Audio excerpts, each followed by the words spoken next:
Greetings and bienvenue, Midnight Crew. Thank you for returning to this broadcast. And welcome to new viewers joining us for the first time. If you like a video, then feel free to subscribe. I was 4 years old and we were moving to a place called Diamond Valley. It was remote, and in the mountains there were around 30 houses in the entire area. Our house isn't finished yet. Father built this 2-story beast by himself, and it was snowing outside. We were going to sleep in our mummy bags in the room by the downstairs. I woke up around 3 a.m. and I had this little Fisher-Price remote control car. I drove the little car by the stairs where we had industrial lighting set up. I noticed this little gray guy swaying almost like it was half drunk but calculated. It had huge black eyes and a bulbous head. My favorite show as a child was The Brave Little Toaster, and so even though my neck hair was on end, I followed it downstairs because I wanted to be brave. Downstairs on the snow-covered cement, windows had yet to be installed. I saw 4 little grays swaying back and forth, clicking at me. I thought they were little kids. I went over to one and handed it my remote control and asked if it wanted to play. It moved it around for a few moments and then handed it back to me. I asked if they wanted to play hide and seek. I ran and hid behind my door to my soon-to-be room, giggling like an idiot. It moved over so silently and creepily and touched my shoulder, and I was terrified but so happy to play. I screamed, "You found me!" They all backed up, moving erratically, if they were drunk but knew what they were doing, clicking and staring at me with their oval, black, lifeless eyes. They then crowded around me. They had 3 long fingers and a stumpy extra-digit thumb, longer than ours. They touched my forehead and I saw millions of images. Nuclear fire from Asia leading to global nuclear war. I saw a person around late 30s, come to realize this person looked exactly like me today, just older. I saw images of human testing. They followed family bloodlines looking for specific traits. Saw that the happening was something that's happened many times. They were our observers. They interacted as a collective but capable of individuality if required. Then I saw in the corner a 7-foot gray. It made this noise which I can only compare to Inuit throat singing. They ran out of the green door that led to the backyard. My father screamed, "Anon, Anon! Where are you?" I said, "I'm down here, Dad." He runs down and asks me what I'm doing. I told him I was playing with my little friends. What did these little friends look like? Oh, they were gray and had real big eyes. He told me that he sees the little friends too, and my grandfather and great-grandfather saw them as well. He told me my future children will see them and interact with them. He told me they will be with me for my whole life. This led to a series of events that have persisted until this day. They were probably going to abduct you and test you, but they thought, this one is probably the most off-putting human being we've ever seen. So they just confused you enough for them to get away. I hope so, because they are the most terrifying things I've ever seen. It was summer in Diamond Valley, and we were having carpet installed on our party deck. We weren't rich, but we built the place for 1/3 of the cost. My father was joking with the carpenter that really weird things happened up here in Diamond Valley. The guy was actually offended by the idea of aliens even existing. I was with my brother Chris and we were jumping on the trampoline in the backyard by the dog run. It was around 2 p.m. and there wasn't a cloud in the sky. All of a sudden we see this metallic bluish orb fly past us around a few thousand feet up. It was being chased by 2 stealth fighters and the orb was completely silent. The carpenter saw this and turned ghost white and about shit his pants on the spot. My father chased after the orb up the hill to see it fly up to Pine Valley, being chased by the fighters. The orb started going vertical, and the 2 fighters broke off in a V formation and went back the way they came. The carpenter loaded up all his tools and looked sick to his stomach. He looked my dad in the eyes and told him he would never come back and not to speak to him in public. My father finished the party deck by himself that day. We still see this guy from time to time and he avoids us at all costs. He actually left his grocery cart at the store one time. This happened in the summer of 1997. Those alien fuckers have destroyed my life, killed it in the cradle. They said I'm a product of their work and that I have an advanced central nervous system. Their only problem with me? I hate evil. I hate abusers. I hate selfishness. And I want the world to change. This they will not abide. I have been sentient since I was born. I learned scarily fast, and my infant years were a living hell, feeling trapped in my own body, and being harshly judged by these alien scumbags before I even knew who I was. And so they let the people who abused me be their instrument, as if they were communicating through their pawns that if I will not use my gift to help those inhuman freaks, then they will take it from me. Now I'm a cognitively impaired emotional wreck, and still they try to take what little joy I have. They are the most vile, petty, spiteful, sadistic bastards ever to exist. Last year, when they abducted me once again, they screwed up my physical coordination skills so I could not play video games as well as I used to. Literally the morning after I was playing like I was drunk, and I am still recovering gradually from this. It is insane that such powerful and intelligent beings would go through such trouble to mess with me in the most childish way. They live to cause suffering, to feed off it, and they specifically hate me more than most, because I am, according to them, their property, and they are furious that I see their evil bullshit for what it is. I wish I was LARPing. Fuck my life. Great, another schizo thinking he's special. I've just explained that I've been dumbed down through repeated abuse in my early years. The only thing that's special is whatever they initially did to me when I was in the womb. I would wake up in a silver room with spotlights in the ceiling and screens on the far end of the room, and in front of me were 3 grays. As I got older and I was able to walk, there would be something like a transparent glass wall separating me and them. They barely ever moved unless they were purposefully doing something, so the very first time I saw them, I thought they were inanimate, and I thought the voices I could hear were from someone behind me, until the one in the middle pointed at me and told me that the voice I could hear was coming from the one pointing at me. They said they would let my father off his leash, and the very next day the severe physical abuse started where I received repeated head trauma. If I was special and had potential to achieve remarkable things, I sure as shit am not capable now. I have severe headaches, memory problems, dizziness, lethargy, and some days I forget what I'm talking about mid-sentence.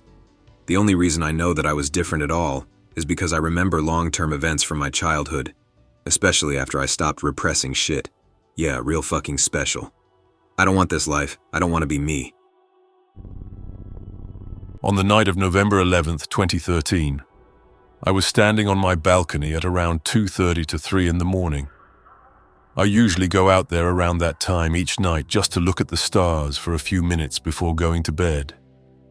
That night, however, out over the neighborhood on a forested mountain just a couple blocks away, I saw this light in the trees. It was a very bright white sort of pulsing glow. Not bright in that it was blinding, but bright in that it seemed to light the trees like daylight, but pulsing really slowly. I thought it was a bit weird, but I kept watching. That mountain has some phone towers at the top, but all down the sides is covered in trees, and people don't normally go up there as far as I know. After a couple of minutes or so, a glowing white ball-looking thing started to slowly rise above the trees. It was very bright, but not blinding like the sun or anything. More like the light coming off it lit up the treetops all around it, but didn't seem to glare in my eyes. The ball sat in the air maybe 10 meters above the top of the trees and hovered for around 10 seconds before just disappearing. It didn't fly away. It just seemed like a light switch turning off. It just disappeared. I got in my car and drove around the block down to where the forest starts, and I got out and walked into the forest. I couldn't hear anything, but I could see the general direction which the light was coming from. I followed it until another of those balls came into view. I was probably about 30 meters away when I could suddenly see silhouettes walking around past the ball up ahead.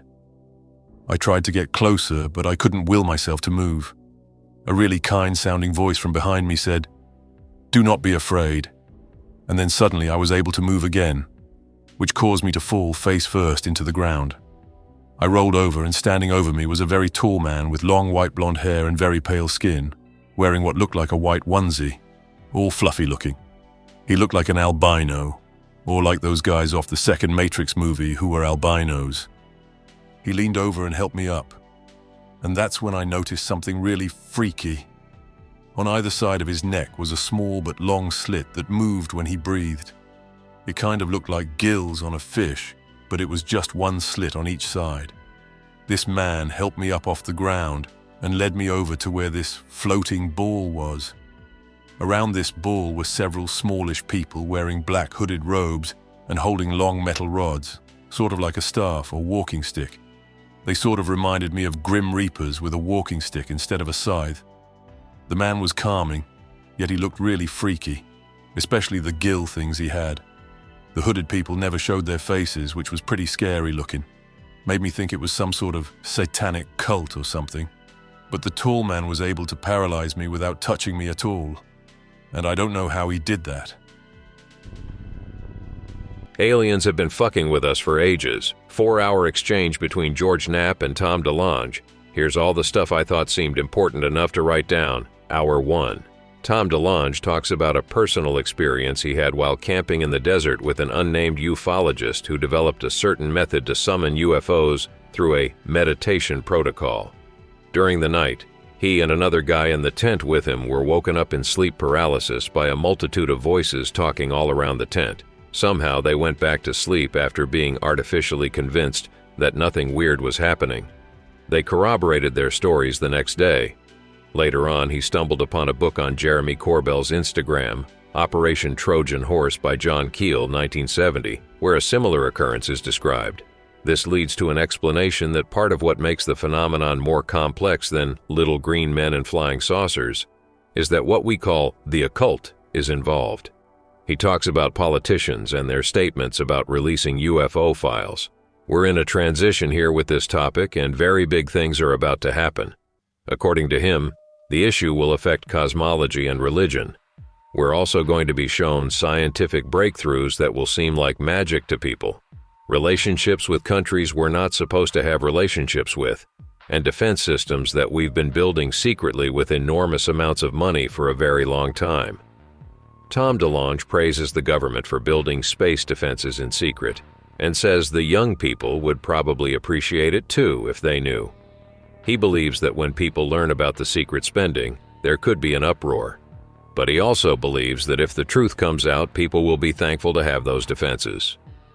He says he was able to get access to important people because he had something to offer, a reach with a younger audience. He was able to convince them by sharing his theories that the phenomenon is not just about UFOs, but exists on a broader spectrum. He also explains that he had a full media plan and good connections to help him execute it, which helped build trust with his government contacts.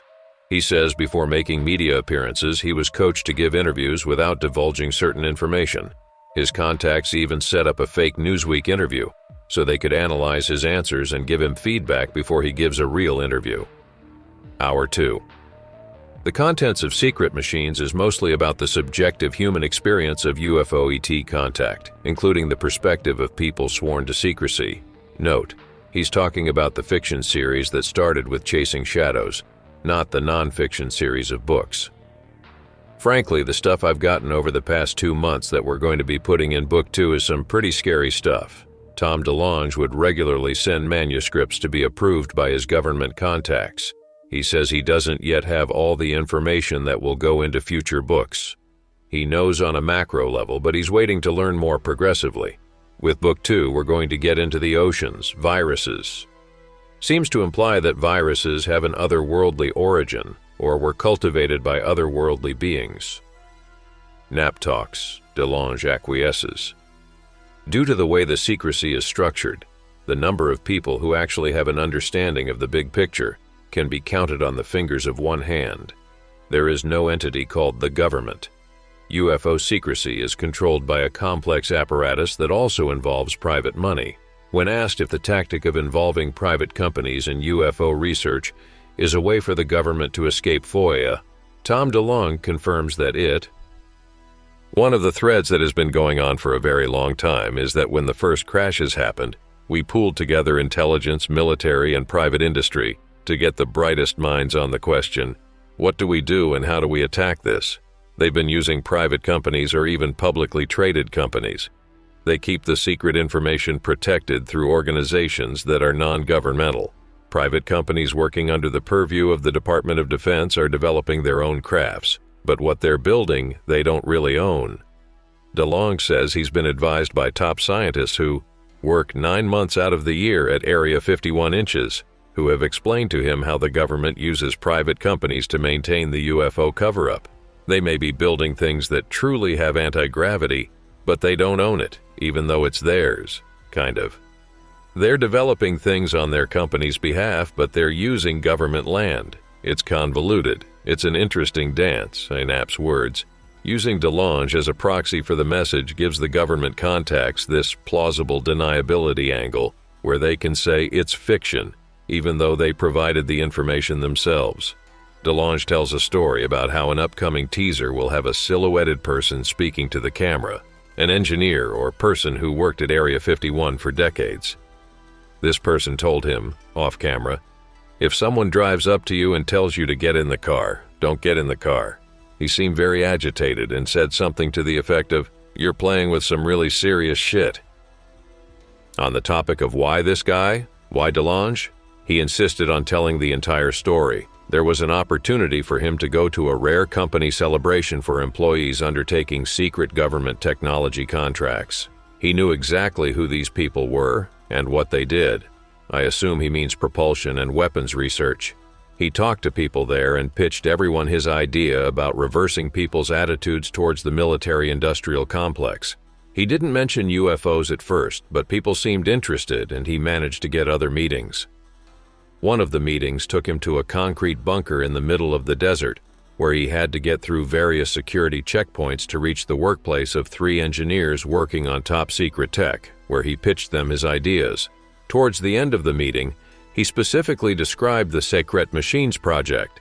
He explains that there has been a systematic process where information was disseminated, then invalidated, to acclimate the world progressively. This made sense in the 40s and 50s when the system was put together, but today with the internet, instantaneous communication, etc., that method of dissemination is ineffective and antiquated and causes people to distrust the government. He told the person he was talking to that they could have a mutually beneficial relationship. He would need advisors, people who would give him weight as he delivers the truth to the public. And the progressive rollout would include a message that would help the government redeem itself for the poor way things have been handled in the past. Hour 3. Delonge explains his creative process and the way his high-ranking contacts would occasionally dribble out information that he would then incorporate into his manuscripts before they reviewed them. He tells us that one of his contacts told him a story.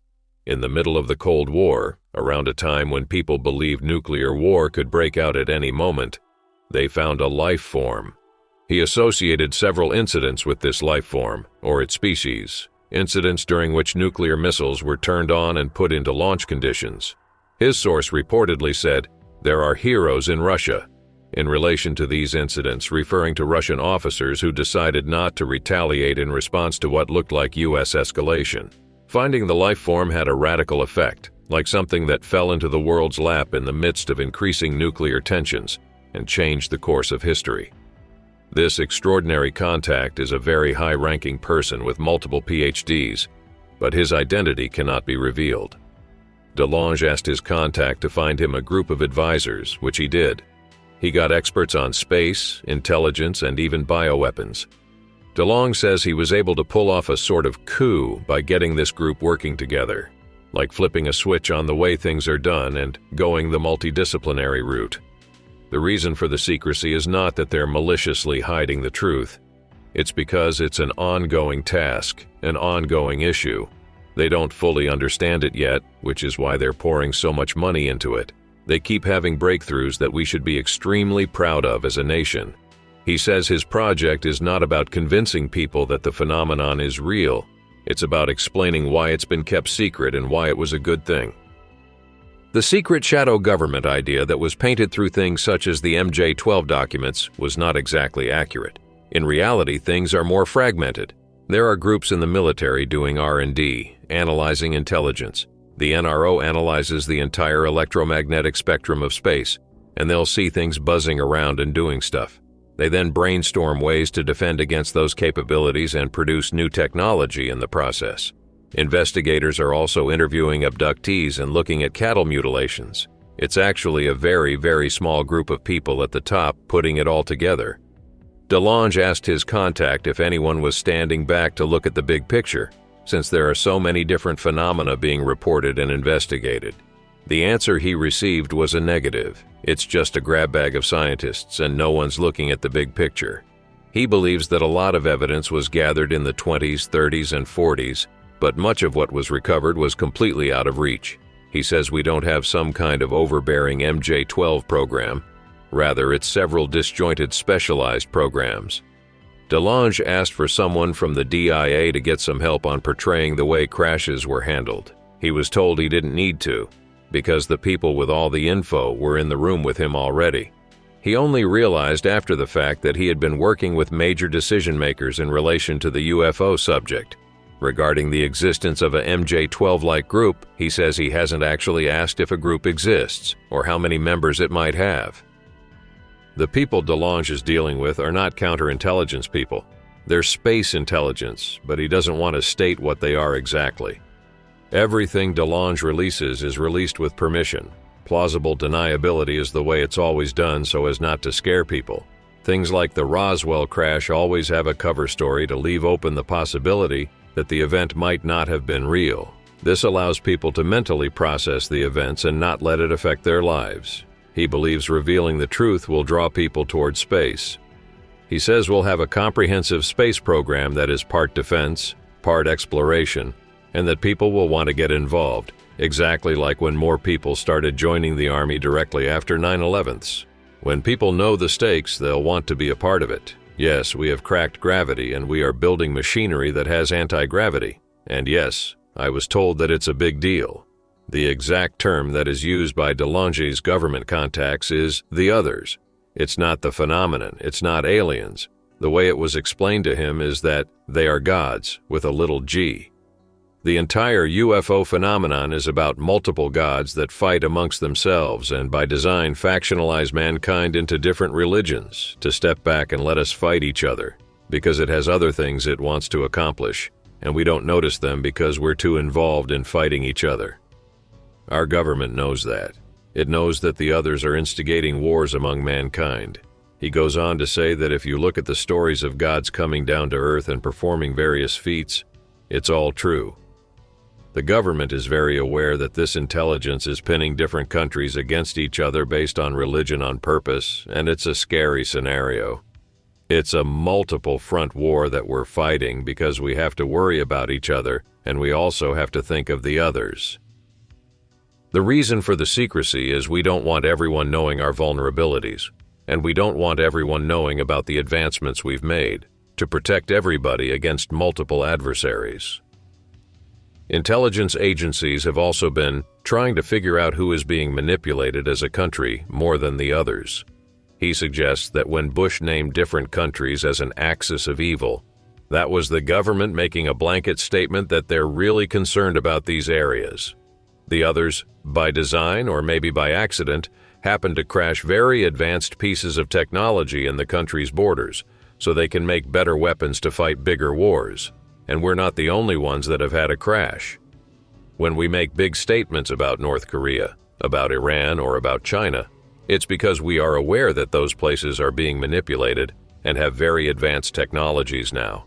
So we're trying to keep everyone calm and not initiate a conflict. So we're constantly looking over our shoulder, and in the middle of that, trying to tell people about it. Delonge says the reason technology seems to have fallen into our laps was, according to a quote from one of his sources, potentially just to see who is stronger. We don't know for sure why it happened, but it's the way those guys have to think. It's like a multi-level chess game. China's defense budget has quadrupled in the past few years. They believe it's related to the manipulation. He says that he has, as of 2 weeks ago, confirmation that cattle mutilations are absolutely related to the phenomenon. He mentions a recent incident where a large number of elk were found with parts of their bodies cored out and no blood at all. While we're kept distracted and busy fighting, these things are zipping around and doing weird things with animals and abducting people. They're trying to accomplish something. He also puts out the theory that the others are interested in the emotional side of things, that they're interested in the emotions generated by war. It's hard to think of, but it's still energy. referring to certain politicians' statements. He thinks it's going to be hard to put out all the UFO files without releasing things that are a national security issue, because the release of any information is in itself an act of war. It's a war, and it gets hot at times, and it's something they deal with every single day. Hour 4. There was an alert 36 months ago that nuclear weapons that make up the tip of the spear of NATO's nuclear arsenal were being simultaneously shut down out in the ocean by UFOs. There are mechanisms out in space that keep these weapons online, and those mechanisms were being shut down too. He knows somebody who had to go to a very secure location and was tasked with investigating these events. The team that was put together to investigate this was actually 2 inexperienced first-year soldiers. The hope was that they wouldn't be able to come back with a conclusive answer when other NATO members came and started asking questions to keep the issue covered up. George Knapp wonders if the technology could be Russian. Tom DeLonge says he's actually going to talk about this in his upcoming docu-series. He says there are major advancements that Russia has, that China has, and that we have based on technology that was recovered, either by design or by accident. Personally, from everything I'm hearing, it looks like it was given by design, once again to see who is the strongest. The implication is that the others are feeding the war and waiting for the prevailing faction to come out victorious. There's a very, very strong link between what people think demons are from the Bible and other religions and the UFO phenomenon. What you have is something that doesn't like man and either feels jealous of or has some kind of plan for what man is to be. That just makes it that much worse when you think about it. Quote from one of his advisors, "Would the link of aliens creating man who then created God to keep us in our place be something worth keeping secret? Mind you, secret with a K, which is how we do secret machines. I think so. We're talking about the biggest institutions on the planet and the world's major religions. It's bigger than just the big bad US government.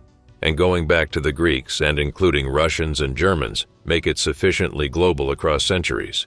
Maybe evidence of disappeared ancient cultures, Easter Island, the Maya, the Inca. That's evidence of what happened to those that did not obey, thus encouraging the secret to be kept. And could the story evolve from how different groups of men exploited this technology to see how the entire secret is uncovered, rewriting world history and shattering many of our most well-regarded holy institutions? Except this time, when they come to wipe us out like the other ones, we are actually ready for them. And that readiness is another example why things have been kept quiet for so long and has indeed been a strange international partnership indeed. We think that there's this big conspiracy, but really this is the sequence of events. In Germany, they had some crashes. They started doing some advanced work. In World War II and after World War II, we had some crashes. Russia had some crashes. Maybe China had some crashes. We covered the whole thing up. No one really knows about it, but what we really did is we went into these really secret places, underground, places that are out in Nevada and all around the world. And we started working like crazy with the brightest minds and huge amounts of money, with passion and with resilience and with everything at our disposal to come up with a way to protect everybody. He says he believes the psyops that have been played on people were designed to ensure that the others don't know what humanity knows about them. It's all been a big chess game, so the others won't know how far along we've gotten to fight back. When people find out about this, they're going to lose a lot of their cynicism about the government. Responding to a caller about his CE5 experience, he mentions an experiencer that Jacques Vallée brought to the Pentagon, who was able to make a UFO appear on command. He says he knows a person who is able to do it as well, and he hopes to show some footage in his upcoming documentary. The orbs that appear when you do the CE5 meditation are these little machines, drones or whatever, that just sit there and wait for somebody to do that meditation protocol. And then it senses the frequency of somebody wanting to see it, and it decloaks itself for people to see. Note, he doesn't recommend summoning these orbs.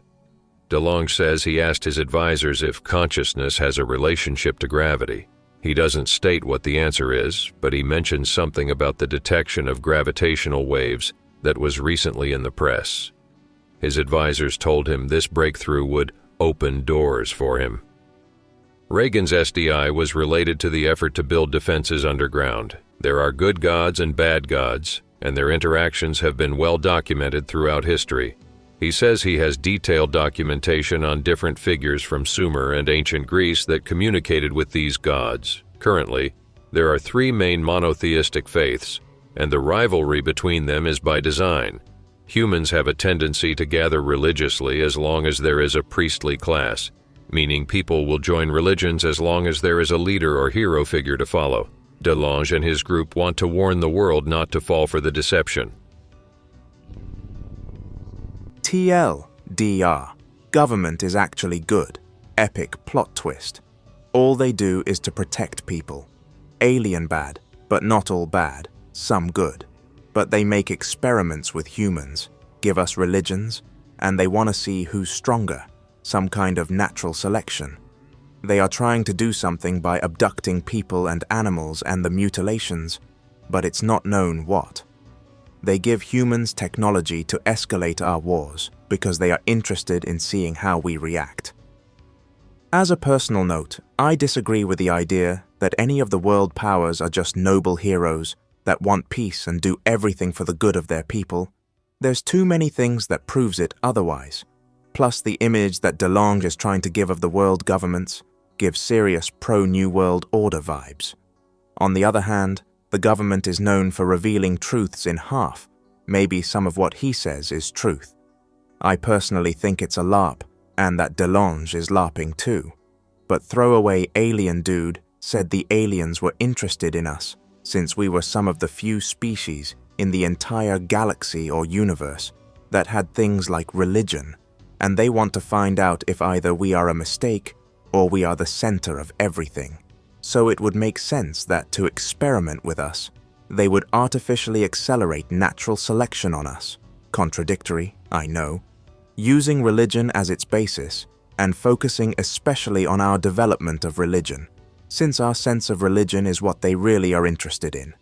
Their objective might be to do trial and error until humanity develops the one true religion that might explain everything, and they think the last standing might be the one. Delonge mentions how they seem to wipe out cultures that wouldn't cooperate, but the unsettling part is how he mentions we are now prepared, and that somehow what the government hides makes it so that the aliens don't know what we really know about them. This gives me vibes of 2 potential options of what's really going on. Staged alien invasion. The aliens invade, world governments will try to make us think what Delonge is saying right now is all true. We all work together, make a single world government, and somehow we defeat the aliens. The aliens might be man-made or actual aliens that decided to help us out. The aliens themselves might be the orchestrators to begin with, but they will just let us make a single global government and pretend they cease to exist, or something similar. This might actually give them just easier access to control over us. Dunno. World reset. What Delonge says is somehow true, or at least in big part true. But we aren't ready for them. The aliens aren't satisfied with the results of humanity, and since we progressed too much without a solid answer, they decide to just wipe us out entirely and experiment with a new animal. This would imply that humans were genetically modified by aliens to accelerate results. After humans, they will pick another one. Maybe dogs or cats.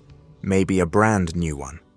There's also a chance that they will let us make a global government to accelerate our results even more, and then they will just wipe us out once, or if we fail to satisfy their expectations.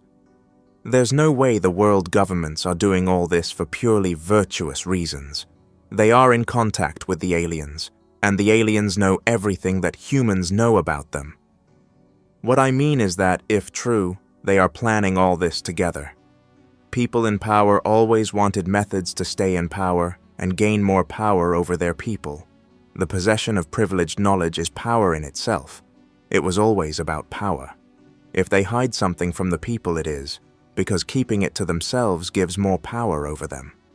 From here comes the true idea that knowledge is power.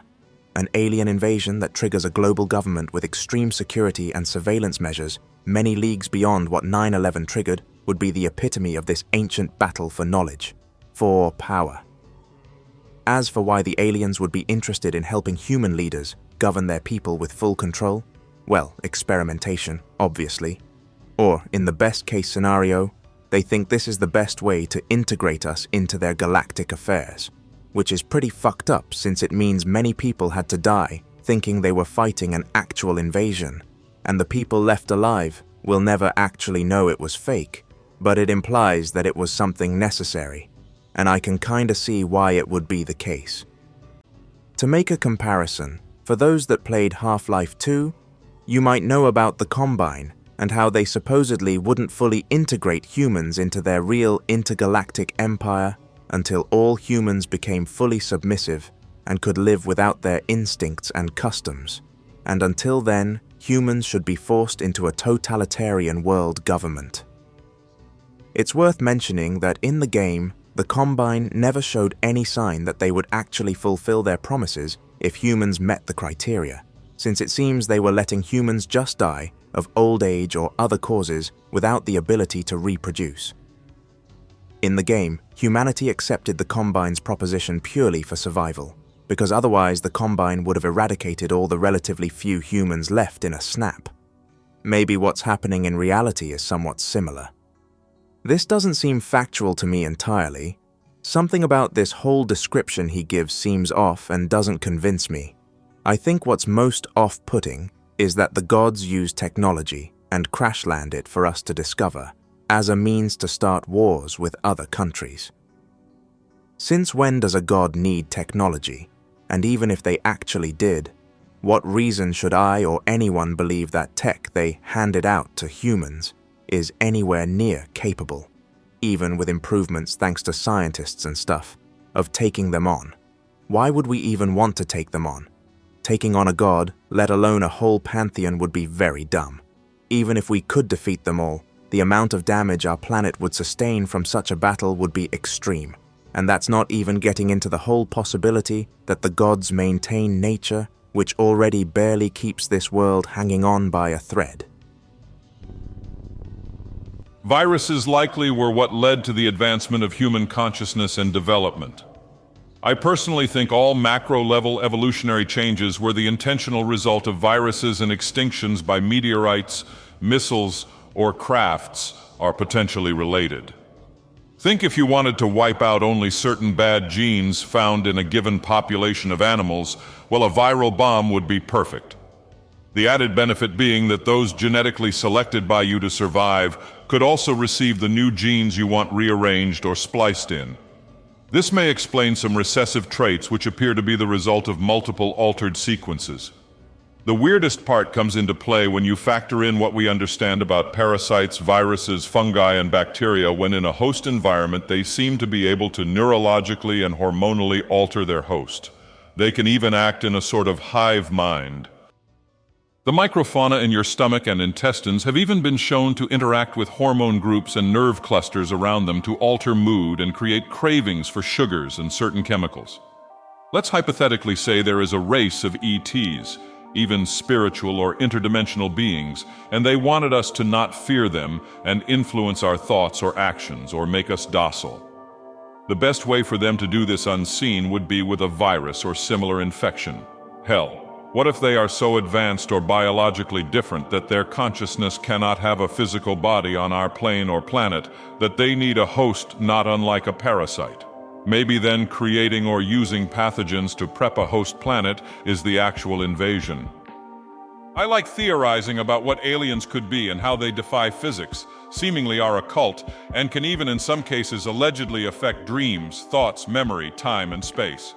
Let's say you are a higher being not in status per se, but existence. You transcend time-space, but because of the nature of dimension you permeate it, you are outside while simultaneously inside, like a box within a box within a box. Anything in those first two boxes would be unaware of those in the bigger box. If you move the bigger box, everyone would know something was going on, but not be able to explain what. Or if you mess around with those smaller boxes, you could do whatever you want, and those inside wouldn't know you. Now, with what I was saying, what if you like the inside of those other boxes better, so you make robots or spy drones or whatever to see inside them without opening the lid all the way? In my analogy, the two little boxes are space and time, so anything outside of those could interact with anything or one at any place or any time. How it connects is, let's say your species is suffering, so you want to escape. You separate your consciousness and send it to our world.